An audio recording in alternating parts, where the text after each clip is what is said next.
Hey guys, I'm Chewy Mew, but my real name is Eric, and welcome to another Chewy Mew review.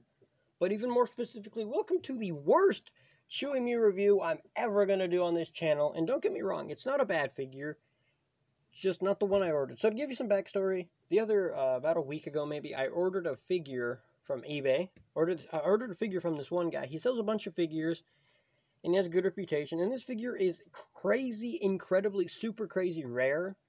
I'm not going to spoil which figure it is, but I ordered it and it got here like maybe 3 days ago, and he sent me the wrong one. The one he sent me is this. Now, you might be thinking, hey, it's the Green Goblin movie figure. I'm going to tilt my camera up a bit. Yeah, it does look like the Green Goblin movie figure. And here he is. And I'm going to bring out, oops, keep bumping my camera. I'm going to bring out the original Toy Biz Spider-Man movie Green Goblin. He's stuck to the glider. Hang on. Let me get him off here. Okay, there we go. His foot pegs are really tight. So, hang on. Okay. He's really stuck to the glider. And here is the original Toy Biz Green Goblin. He's not standing up straight. Granted, yeah, mine has custom hands and stuff, but that's the original Green Goblin. Look at the face. They don't look anything the same. This one, the articulation is better. This one feels like heavier, like better quality. This one feels cheapy in comparison. And look at this. This guy, of course, has the removable mask, whereas this punk doesn't have the removable mask. And the one I ordered, I'm not going to spoil which figure it is, but it is a Green Goblin figure. At least he got that right. He wasn't stupid enough to send me, like, you know, Venom or something. At least he sent me the right character. But yeah, this is the original Toy Biz Green Goblin figure, which I reviewed. The second review I did, this Green Goblin, I also swapped some shoulder pads around, and he's got those shoulder pads now, which I think looks better than the weird bulky ones I had. But so this is the from the Marvel Legends Spider-Man 3 Sandman wave. Like it was like this it was when, so you know how they originally released the Spider-Man 3 figures. They released them as, like, this tall. They weren't, like, you know, full 6-inch figures. They were, like, maybe that tall. Just tall enough to look weird. Like, Spider-Man wasn't, like, you know, 6-inch tall like this guy. He was, like, that tall. Venom was, like, the same height. Everyone was the same height. It just was really weird and stupid. And then Hasbro, trying to make up for it, they released a revised Spider-Man wave where you got, like a 6-inch Spider-Man, which was actually a re-release of the Spider-Man 2 superposable figure. They released Doc Ock, Venom, Harry, Black Suit Spider-Man, Green Goblin again. They re-released the Mary Jane figure, and this is the re-released version of the Green Goblin. Now, the guy sent it to me. He didn't have the glider, which, whatever. The figure I ordered actually didn't come with the glider either, but, you know, because it's a special figure. And this one doesn't have the interchangeable head. It has a really good ball joint head, but I'm just ranting a lot, and this figure's not bad, honestly. If you don't have the original Toy Biz Green Goblin, I will say this is honestly a good alternative, but, and a big but, a Kim Kardashian-sized but, this one isn't the best Hasbro version. So in 2008, I think it was, Hasbro did a re-release of all of the Spider-Man movie figures. Well, not all of them, but they released, like, they released, like, a black suit Spider-Man that it was half black suit, half red suit. They re-released the Spider-Man 3 Sandman, except he had a bunch of interchangeable hands. They released a different colored Venom, another Doc Ock, and they released a Green Goblin like this one, except his mask came off. If I remember in post, I'll put a picture of all the different Green Goblins right here on the screen. All the different you know, movie style Green Goblin figures. I'll put them all here. Like, we got the Toy Biz one, the first Hasbro re-release of this guy. We had the next Hasbro release, and then I think we got another one. But either way, let's actually review this figure and not complain about the stupid guy that sold it to me on eBay. I'm never going to buy from that guy on eBay ever again. Ever again, because he sucks. And that figure is, like, crazy rare to find. He was, like, the only guy on eBay selling it. And yeah, that's what we got. So let's take a look at the face first. A really crazy neck there. Let's look at the face. Come on, camera, focus. I will say, it is a good-looking face. It's very, like, shiny, very metallic looking. It looks just like the movie, kind of. If we take a look at the other Green Goblin mask, the the Green Goblin mask here that comes from on my figure. The face, this one has like the vampire kind of pointy teeth, metallic looking eyes, whereas mine has like the more just glossy eyes. Come on, camera, focus. Come on, camera. There we go. I mean, not to compare these, but I'm going to be honest. The color of this one I think looks really awesome. They're both very, very glossy. Mine isn't as glossy looking or like metallic looking because, you know, how much I played with this as a kid. So it's kind of worn out. This one is like more newer quality. On the bottom of the foot here, I think it says, or no. It says here on the thigh. It's really hard to tell. You probably won't be able to see that. Oh, it says Hasbro, made in China. And then the other thigh here says, put it upside down. It says trademark 2007 Marvel. We won't be able to see that because it's, maybe you can. Yeah, it's 2007 Marvel.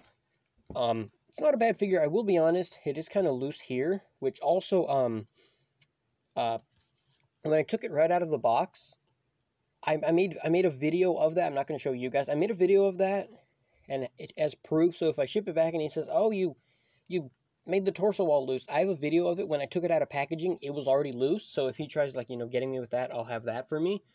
And but yeah, other than that, I'm gonna really stop complaining about that guy. But other than that, it's a really good looking figure. It looks really good. Granted, you know, it does feel a little like cheaper weighting. The color's not as like the same as the Toy Biz one, but who cares? It's like, you know, Hasbro's kind of like Hasbro's take on the character. The one thing, even though you don't have the interchangeable mask thing, look how articulated the neck is. Like, he can look crazy up, not really go down too much. You can tilt it like crazy, like a lot of good articulation in the neck. I will say that. And then he also has this neck joint here rotates. And one thing with these figures you can do is you can pull them and like kind of opens a bit, which is kind of funky. The shoulder pads here are nice. It's very glossy looking. The only thing that's not like very metallic is like these little like I don't know what these are, but like, you know, these like weird metal looking things he has right here on his gauntlets. These ones are kind of like a more greenish, golden greenish color, but it's not like metallic. Like, you know how that you see the eyes? The eyes look very metallic, very glossy and shiny. The arms here are supposed to look the same, but they don't.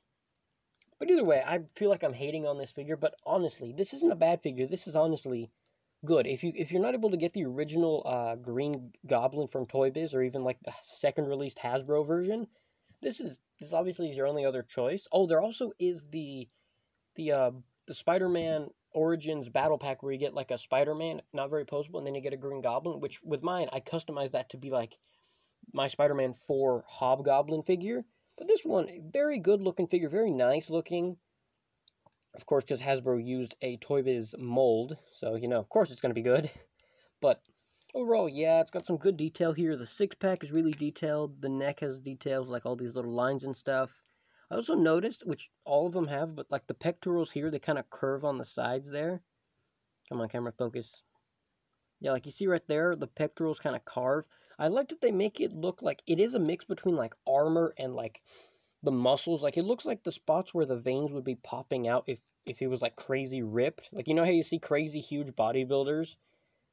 Like with the huge massive arms, huge crazy legs, all that stuff.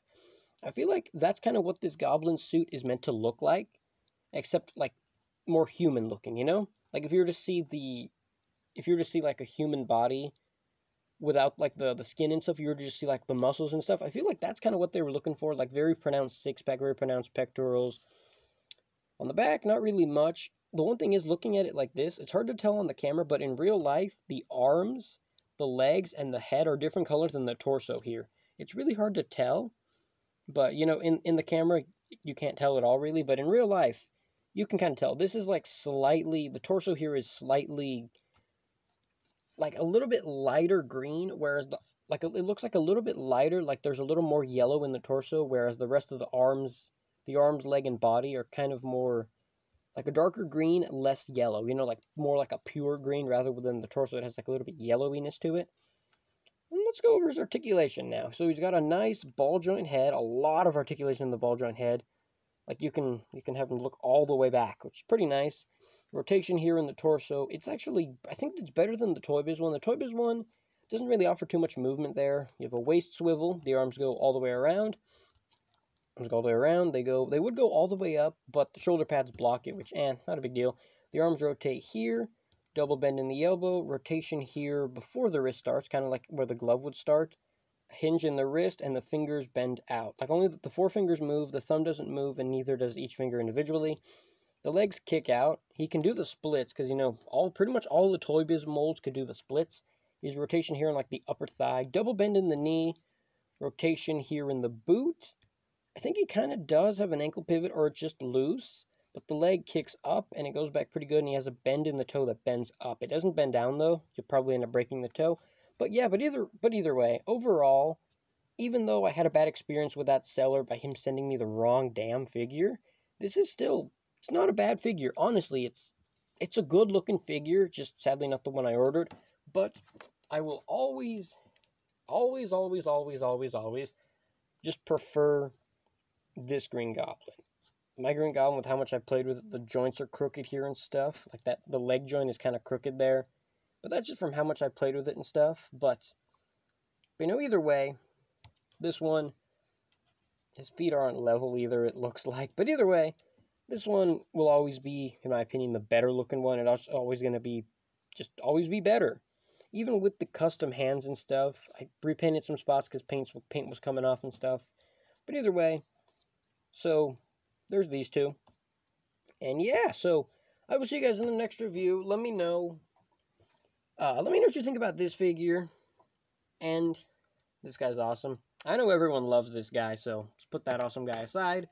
And I will see you guys in the next review. Wow.